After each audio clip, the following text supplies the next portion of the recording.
The morning the Varsidian ships appeared, Earth's communications grid went dark. Dr. Elena Reyes was giving a lecture on xenolinguistics theory at Cambridge when the projector died, followed by the lights, then every device in the auditorium.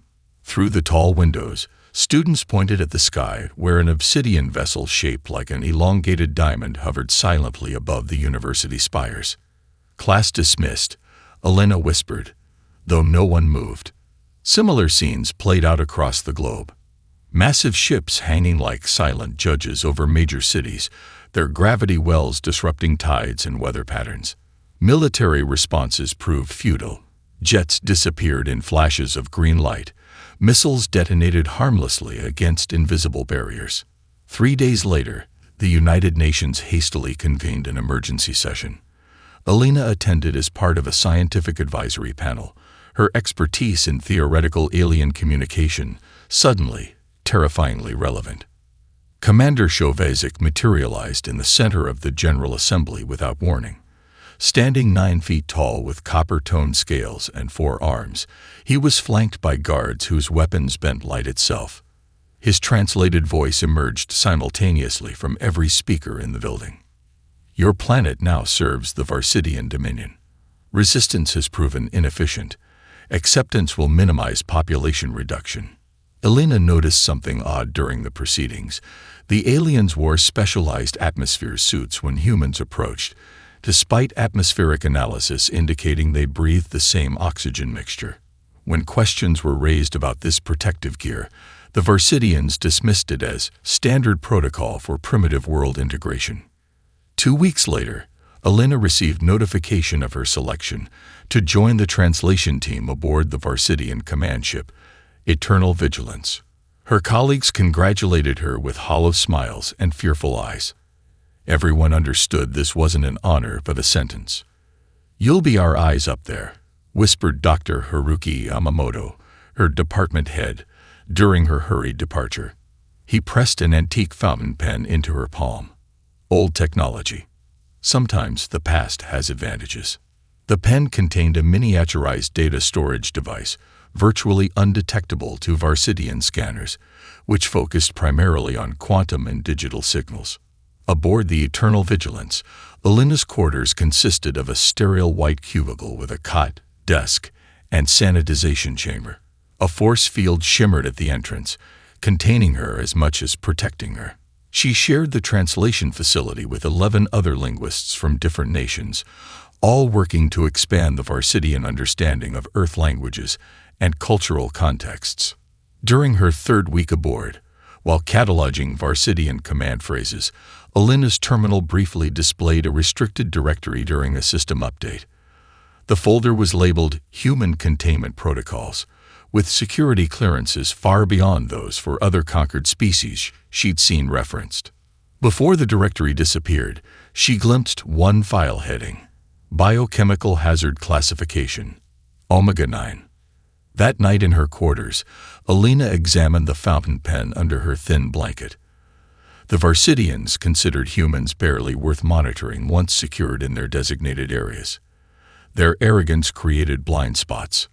Why would they classify us as a biochemical hazard? She whispered to herself, carefully disassembling the pen to access its hidden storage. The question lingered as she began methodically documenting everything she observed about Varsidian biology, behavior, and technology. The aliens clearly feared something about humans, something beyond our military capabilities or technological understanding. She just needed to discover what that something was before the Varsidians decided humanity was too dangerous to keep alive. Marcus Chen never planned to become important. 6 months before the invasion, he'd been designing underwater habitats for a sustainable architecture firm in Auckland. Now those same habitats served as resistance bunkers beneath the ruins of the city. Stay low, he whispered to Kaya, a teenager who'd joined their supply run. The Varsidian patrol hovered 3 blocks ahead, their scanning drones sweeping the debris-filled streets with pulsing blue lights. Marcus checked his watch, an analog relic his grandfather had given him. 2 minutes until the patrol's pattern would create a gap in their coverage. The resistance operated on precise timing and outdated technology the aliens considered too primitive to monitor. "Now," he mouthed, leading Kaya across the shattered avenue toward the abandoned hospital. The medical supplies inside were crucial for the growing number of refugees hiding in the underwater network. The sudden whine of a redirected drone caught them halfway across. Marcus shoved Kaya behind a collapsed wall as green energy flashed overhead. The shot missed, but a second beam grazed his forearm as he rolled for cover. Instead of searing pain, a strange tingling spread from the wound. The drone hovered closer, its scanning beam intensifying. Marcus pulled his damaged arm against his chest as warm blood trickled between his fingers. The drone suddenly lurched sideways, its lights flickering. A second later, it crashed to the pavement. "Run!" Marcus grabbed Kaya and sprinted for the hospital entrance as alien shouts echoed behind them. Inside, they barricaded the doors and descended to the basement where an access tunnel led to the underwater habitats. Dr. Lai, their field medic, examined Marcus's arm while Kaya recounted what happened. "The strangest thing," Kaya said, "that drone just died when it scanned his wound." Dr. Lee frowned, studying the injury. Instead of burned tissue, a blue-black crust had formed along the edge of the laceration. She took a sample, placing it in a battered microscope. "Your blood's doing something I've never seen before," she said. By morning, reports arrived that the entire Varsidian patrol had fallen mysteriously ill. More importantly, Marcus had managed to recover the crash drone, which continued to malfunction whenever he approached it. Former General Maya Santos, leader of the Pacific Resistance Cell, arrived to investigate. Her weathered face remained impassive as Dr. Lai demonstrated how Marcus's blood created an unusual reaction when exposed to the drone's power source. "They're not just conquering us," Santos realized, staring at the tissue samples. "They're quarantining us." Additional tests confirmed their discovery. Human biochemistry, when energized by Varsidian technology, created compounds lethal to the invaders. The effect varied person to person. Marcus's reaction was exceptionally strong, but all human samples showed some level of toxicity to alien tissue. "This could change everything," Santos said, "but we need to understand it better. We need someone who can access Varsidian biological data." Marcus thought of the rumors. Humans working as translators aboard the alien ships. "I might know how to get that information." Using the underwater communication network, they contacted resistance cells across the globe. Eventually, they established a tenuous connection to someone who could smuggle information to the Varsidian command ship through the mandatory blood samples all human workers provided weekly. 2 days later, Marcus recorded detailed microscopic data of his unique reaction, encoding it onto microscopic chips, hidden within filtered blood samples. The package was labeled for routine analysis and loaded onto a transport bound for the Eternal Vigilance. The message heading was simple: "From Earth to orbit. We are not as harmless as they think." Dr. Elena Reyes stared at the blood sample container in her hands, uncertain why she'd been summoned to the Varsidian medical lab. As a linguistics specialist, biological specimens weren't her department. Translation required for categorization protocols, the Varsidian technician explained, its voice modulator creating the unnerving artificial cadence she'd grown accustomed to. Sample origins contain non-standard regional designations. Elena nodded, keeping her expression neutral as she accepted the assignment. Once alone at her designated workstation, she carefully examined the container labels. One bore a barely perceptible imperfection, a microscopic bump on the barcode stripe. In her quarters that night, Elena extracted the hidden data chip using the dismantled components of her fountain pen. The message it contained was brief but revolutionary. Human blood created compounds toxic to Varsidian biology when exposed to their energy fields. "So this is why they fear us," she whispered.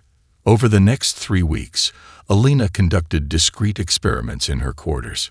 She extracted minute amounts of her own blood and exposed them to a stolen power cell from a cleaning drone. Under her crude microscope, Fashioned from her eyeglasses and the pen's components, she observed the transformation. Human cellular structures, when exposed to the specific frequency of Varsidian power systems, produced enzyme compounds that dissolved alien biological material on contact. Her reply traveled back through the same channel. Blood samples sent planetside for comparative analysis. The Resistance now had confirmation from within the Varsidian command structure. Meanwhile, Earth's scattered resistance movements merged under the name Earthblood, an appropriate moniker given their discovered advantage. They spread globally using technology so obsolete the aliens didn't bother monitoring it. Modified ham radios, analog signals, and paper messages carried by trusted couriers. Captain Amara Okafor emerged as their tactical genius. Her special forces training included biological warfare countermeasures, knowledge she now inverted to develop delivery systems using ordinary objects, modified water bottles, treated fabric, and manipulated food containers that, when exposed to Varsidian energy fields, became weapons. "We don't need guns," she explained to resistance leaders gathered in an abandoned mine shaft beneath the Rockies. "We need carriers. Our blood is the weapon. We just need to get it into their systems." The first test came at a processing plant in former Brazil. Resistance members infiltrated as part of the maintenance crew, carrying fabric patches soaked in the blood of individuals with particularly strong toxic reactions. They contaminated the filtration systems of alien atmosphere suits.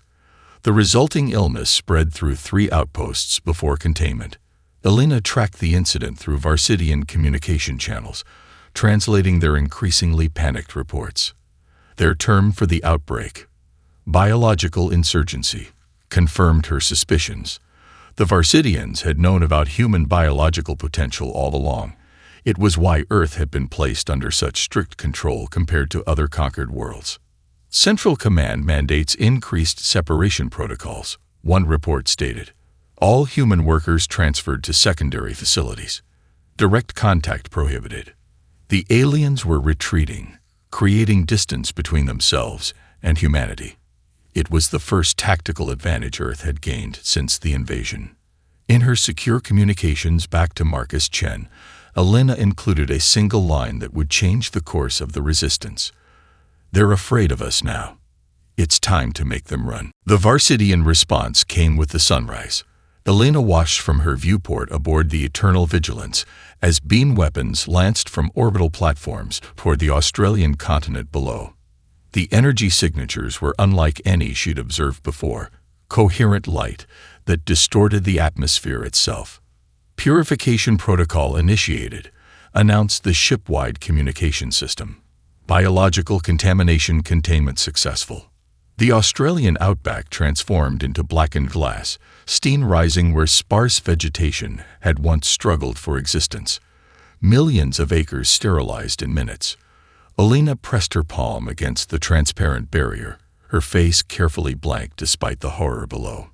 The feed displayed Varsidian text scrolling with casualty estimates and contamination metrics.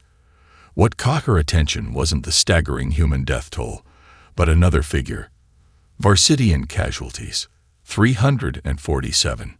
They had sacrificed their own forward bases rather than risk evacuating their personnel through potentially contaminated areas. This wasn't calculated strategy. This was panic. Captain Amara Okafor reached the same conclusion when the news reached Earthblood headquarters beneath the Rockies. The Resistance had expected retaliation, but not self-sabotage. "They're scared enough to abandon their own," she observed, studying satellite imagery smuggled from a compromised weather station. "That tells us something crucial about their command structure. It's willing to sacrifice pieces rather than risk the whole." Meanwhile, Elena's linguistic skills had earned her unprecedented access. Following the unfortunate accidents befalling her superiors, casualties of the Brazilian operation, she had been promoted to senior communications liaison. Her Varsidian language proficiency had become indispensable as the aliens restructured their Earth operations. During a command briefing, Elena's terminal briefly connected to the Varsidian tactical network. She glimpsed multiple communications from Regional Commander Krulvox to the Varsidian High Command. The request was unmistakable despite the technical language. Permission to sterilize Earth rather than risk further contamination. The request traveled upward through the command chain while planetary defenses were prepared. Elena estimated they had hours, perhaps days before the response returned. Her emergency transmission to Earthblood contained 3 words: total purge imminent. Marcus Chen stood in the underwater command center as General Santos processed Elena's warning. The screens around them displayed global resistance cell locations, each representing thousands of survivors. "We need more time," Santos said, the weight of impossible choices evident in her voice. "Then we make time," Marcus replied. His arm, still scared from the drone attack, had become a symbol among resistance fighters. The first wound that struck back. "We take the fight to them." Operation Trojan was assembled in 46 minutes. A captured atmospheric shuttle, normally used for transporting human workers to orbital platforms, was modified to bypass standard security protocols. Marcus volunteered immediately, along with 27 others whose blood showed the strongest toxic reaction to Varsidian technology. "The shuttle won't survive direct assault," Captain Okafor warned during the final briefing. "You need to breach their defense perimeter and board the command carrier." No one mentioned it was a suicide mission. They didn't need to. As the shuttle launched from a hidden facility in the Himalayas, Elena sent one final transmission: coordinates for the command carrier's least defended approach vector and the access codes for emergency docking protocols. The countdown to Earth's purification had begun. So had humanity's counterattack. The shuttle approached the command carrier under the guise of an emergency medical transport. Marcus sat strapped in the cargo hold with 27 volunteers, each carrying concentrated samples of their blood in specialized injectors designed by Dr. Lai. Approaching Checkpoint Alpha, the pilot's voice crackled through the intercom. Transmitting access codes now. The codes Elena had provided worked. Warning klaxons blared as their shuttle entered the emergency medical bay, the aliens believing they were receiving injured Varsidian officers from a ground facility. What happened next wasn't according to plan. The reception team of Varsidians collapsed almost immediately upon opening the shuttle doors, the concentrated human enzymes dispersing through their atmosphere suits. Rather than fighting their way through the ship as expected, Marcus and his team encountered minimal resistance. Bodies littered the corridors as they advanced toward the bridge. "Something's wrong," whispered Camila, a biochemist from Cairo. "This is too easy." She was right. The ship's automated defense systems remained inactive. Marcus realized why when they reached the bridge. The command crew lay incapacitated at their stations. Their mission had succeeded too well. "We didn't come here to die," Marcus announced, surveying the alien technology surrounding them. "We came to save Earth. Let's figure out how to fly this thing." 6 hours later, Elena received urgent orders to report to Docking Bay 7. When the doors slid open, she found herself facing Marcus Chen, a man she knew only through encrypted messages. "We need a translator," he said simply. The stolen Varsidian cruiser, renamed Humanity's Hope, broke orbit as purification platforms began positioning around Earth. With Elena's help, they accessed the galactic network and discovered the horrifying truth. Earth was merely one of thousands of subjugated worlds. The Varsidian dominion extends across 17 star systems, Elena explained, translating the star charts displayed on the command center's main view screen. But they're not the ultimate authority. The data revealed a hierarchy previously unknown to humanity. The Varsidians themselves were middle management enforcers for the truly dominant power, the Axiom Collective, a species so ancient they'd forgotten their original form, now existing as consciousness spread across vast technological networks. "They're like a hive mind," Elena continued, scrolling through historical archives. "They absorb the knowledge and resources of conquered worlds, discarding whatever they deem unnecessary." Records revealed a pattern. Any species showing resistance was typically eliminated, their planet strip-mined for resources. However, detailed biological records also showed something unexpected. Several species currently under Varsidian control shared genetic markers similar to humans. The Turelians of the Cygnus sector, Elena pointed to an entry displaying insectoid beings. Their cellular structure produces compounds that, like ours, disrupt axiom technology. They're just too isolated to know it.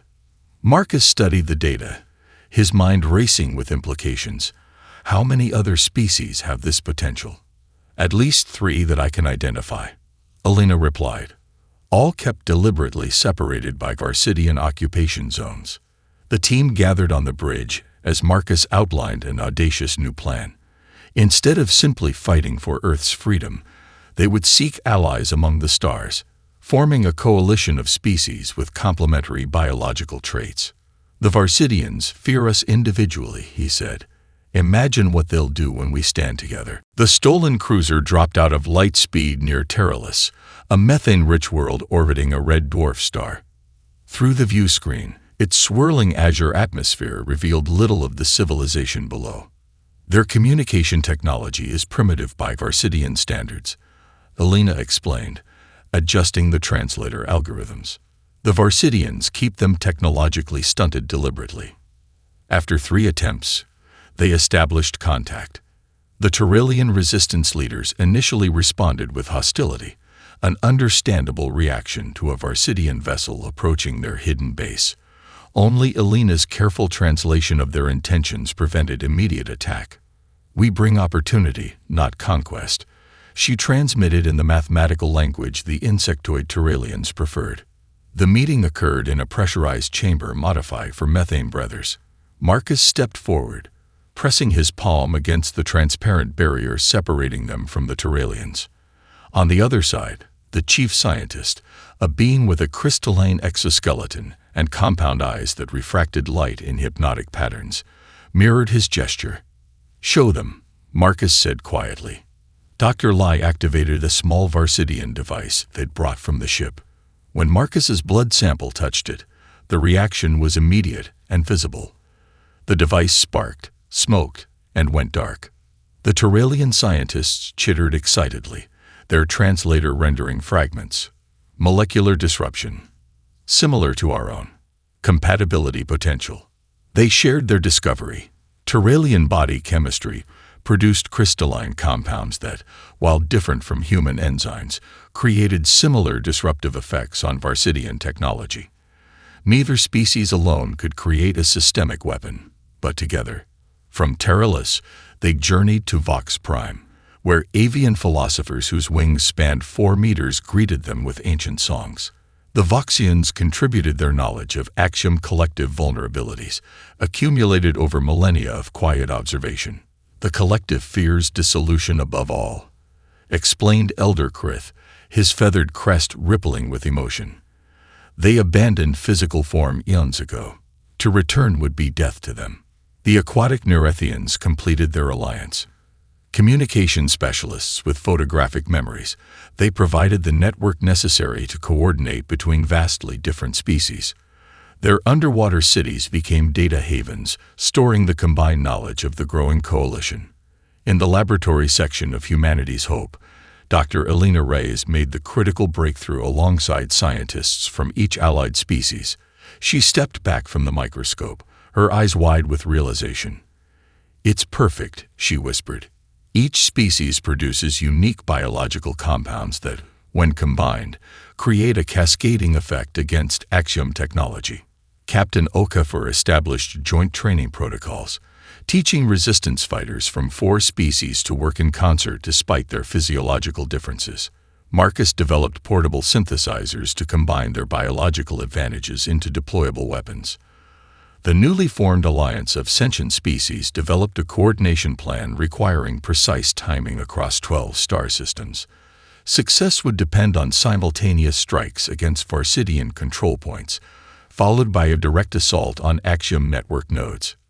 "We have one chance," Marcus told the assembled leaders of all 4 species. "The moment we strike, the axiom will respond with everything they have." The countdown began when Turalian astronomers detected an Axiom inspection fleet approaching their sector. The rebellion would begin in 72 hours, ready or not. As Marcus studied the battle plans one final time, Elena joined him on the observation deck. Below them, Turalian and human engineers worked side by side, finalizing weapon modifications. "Do you think we can actually win this?" she asked quietly. "I think we already have," he replied. "They wanted us divided and conquered. Instead, they gave us common cause." 0 hour arrived simultaneously across 12 planets. On Earth, General Santos led the ground offensive against Varsidian strongholds, using the biological weapons developed by the Alliance. Resistance fighters moved through former cities with modified dispersal units containing the combined biological compounds from all 4 allied species. "Remember, non-essential systems first," Santos instructed over the secure analog network. "Power grids, communication nodes, transport hubs. Force them to deploy repair drones." The drones, automatically dispatched to address system failures, became unwitting carriers of the biocompound, spreading it throughout Varsidian infrastructure.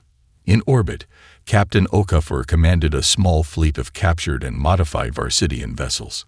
Her years of tactical training focused on a single objective: the planetary defense grid that held Earth hostage. "Formation Delta," she ordered, her voice steady despite the streaks of enemy fire illuminating the view screen. "Prepare molecular disruptors." The disruptors, elegant weapons designed by Turalian engineers, released concentrated doses of the Alliance's biocompound directly into the defense platform's ventilation systems. Unlike conventional attacks against shields and armor, this assault targeted the living components integrated within Varsidian technology. Dr. Rice coordinated communications from the Turalian command center, ensuring the biological strikes hit simultaneously across all theaters. Her screens displayed a galaxy map with resistance nodes blinking green as they reported successful deployment. "Neurathian sector clear," came one report. "Voxian defense platforms neutralized," followed another. The Varsidians found their technology failing across multiple fronts as Alliance agents released tailored biological agents into critical systems. Their hierarchical command structure, once a strength, became a liability as isolated commanders awaited orders that never came.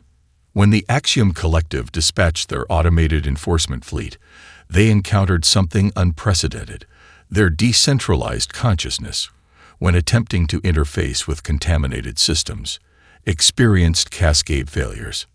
"They're trying to purge the infected systems," Elena reported, watching the data streams. "But the compound is adapting faster than their countermeasures." For the first time in millennia, the supposedly invincible collective faced an enemy they could not simply absorb or destroy. Their consciousness, spread across vast technological networks, began fragmenting as contaminated nodes were forcibly disconnected to prevent further spread. The battle reached its turning point when the Axiom attempted to deploy their planetary sanitization protocol, a last resort measure designed to eliminate all biological life from contested worlds. Marcus, stationed aboard a captured Axiom control nexus with a team of human hackers and Turalian mathematicians, intercepted the command sequence. "Redirecting targeting parameters," he announced, his fingers dancing across alien interfaces as Turalian crystals amplified the biocompound's effect on the system. The weapons fired, not at the rebellious planets, but at the Axiom's own central processing nodes. Across the galaxy, Varsidian occupiers received conflicting orders as the Axiom consciousness fractured. Some fought to the death, others retreated, while many simply shut down, their controlling intelligence gone. On Earth, humans emerged from hidden bunkers to witness Varsidian ships rising from the planet's surface, fleeing the contamination spreading through their ranks. General Santos stood in the ruined streets of former Washington, D.C., watching the exodus. Her communicator crackled with Captain Okafor's voice from orbit. "Earth defense grid neutralized. We have control of our skies." For the first time in 3 years, Earth belonged to humanity again. But the war was far from over. 6 months after what became known as Liberation Day, Dr. Elena Rice stood at the podium in the rebuilt United Nations Plaza in Geneva. Behind her, the marble wall bore the names of billions lost during the occupation. Before her sat representatives from 37 formerly subjugated species, their physiological differences requiring a complex array of environmental adaptations throughout the chamber. "We gather not as conquerors, but as survivors," she began, her words translated simultaneously into 26 different communication formats. "Not to establish dominance, but to ensure such dominance never threatens any of us again." The treaty establishing the Sentient Alliance took 3 months to draft, with Elena heading the Interspecies Diplomatic Corps. Its core principle was revolutionary in a galaxy that had known only hierarchy for millennia. Mutual respect, rather than force, would govern relations between member worlds. Captain Okafor, now General Okafor, led the newly formed Defense Council. Her experience integrating the military strengths of disparate species proved invaluable as they established a protective network around formerly occupied worlds. "The Axiom Collective is wounded, not destroyed," she reminded the security briefing that morning. "Their consciousness has withdrawn to systems beyond our reach, but they will return." In preparation, Alliance scientists worked to understand and enhance the biological advantages that had won them victory. Marcus Chen, whose accidental discovery sparked the revolution, directed the Biological Integration Institute. Under his guidance, they developed methods to synthesize the protective compounds without requiring direct biological samples from Alliance members. The ceremony reached its pinnacle with the decommissioning of the last Farsidian enforcement ship. Once an instrument of oppression, its materials were repurposed to build the first jointly designed Alliance vessel, the Concordance. As the ship rose from Earth's atmosphere, carrying representatives from all member worlds, Marcus stood on the observation deck beside Elena. Below them, the damaged but healing Earth grew smaller. "Do you remember what you said to me that night before the rebellion?" Elena asked. "When I asked if we could win." Marcus nodded. "I said we already had, because they gave us common cause." "We've learned something the Axiom never understood," she replied. "Diversity isn't weakness, it's adaptability." The Concordance reached stable orbit, and the communication officer, a Neurathian whose translucent skin pulsed with bioluminescent patterns, announced they were ready to transmit. The message, broadcast simultaneously to all former Axiom-controlled systems still recovering from the rebellion, was simple.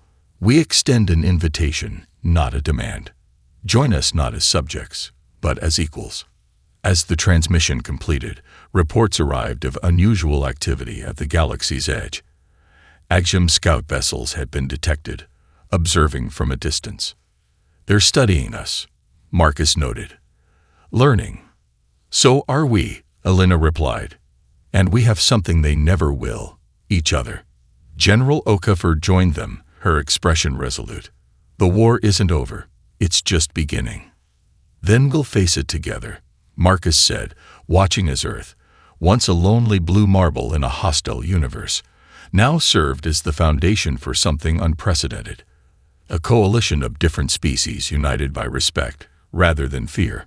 Humanity had not merely survived or won a war. They had changed the rules of the game entirely.